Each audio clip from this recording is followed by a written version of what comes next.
অনুৰোধ জনাইছোঁ। লগতে মঞ্চৰ সন্মুখত বহি থকা বিশিষ্ট ব্যক্তি, শিল্পী, সাহিত্যিক আটাইৰে বৰ অন্তৰৰ শুভকামনা যাচিছোঁ।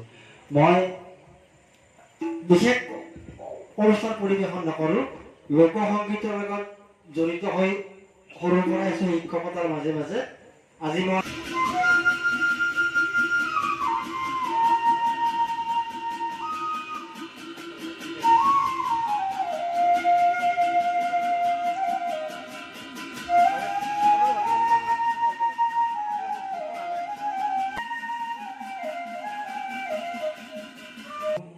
উদ্যোগৰ সম্পাদনাৰ দায়িত্ব দিছে ভৰত পাঠকে।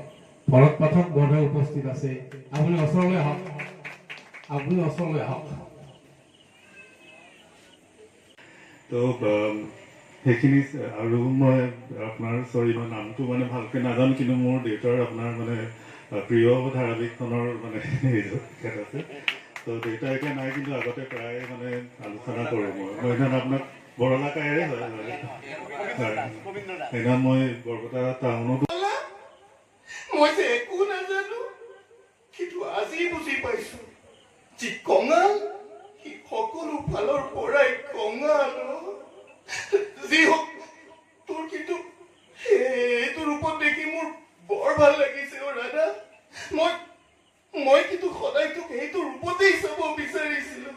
তোৰ কপালৰ সেই ৰঙা সেন্দুৰখিনিকে মই চাব বিচাৰিছিলো। আহো দে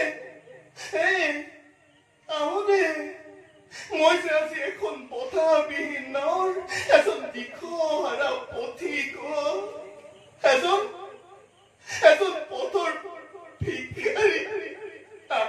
আহো দে।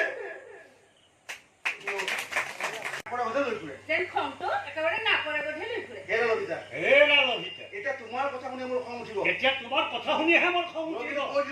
মই কিন্তু কৈ দিলো তোমাক। চাওচোন আপোনাৰ খং উঠিলে কি নহয়। আপোনাৰ খং উঠিলে কেনেকুৱা হয়? সৰ্পনা খাব। মই কিন্তু কৈ দিছো। দেখিছো নহয়। দেখিছো নহয়। মই যে একো নাজানো, কিন্তু আজি বুজি পাইছো যি কঙাল সি সকলো ফালৰ পৰাই কঙাল। যি হওক তোৰ কিন্তু সেইটো ৰূপত দেখি মোৰ বৰ ভাল লাগিছে অ দাদা। মই কিন্তু সদায় তোক সেইটো ৰূপতেই চাব বিচাৰিছিলো।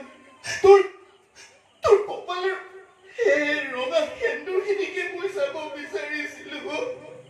আহো দে। মই যে আজি এখন বতাহবিহীন নাৱৰ এজন দিশহাৰা পথিক, এজন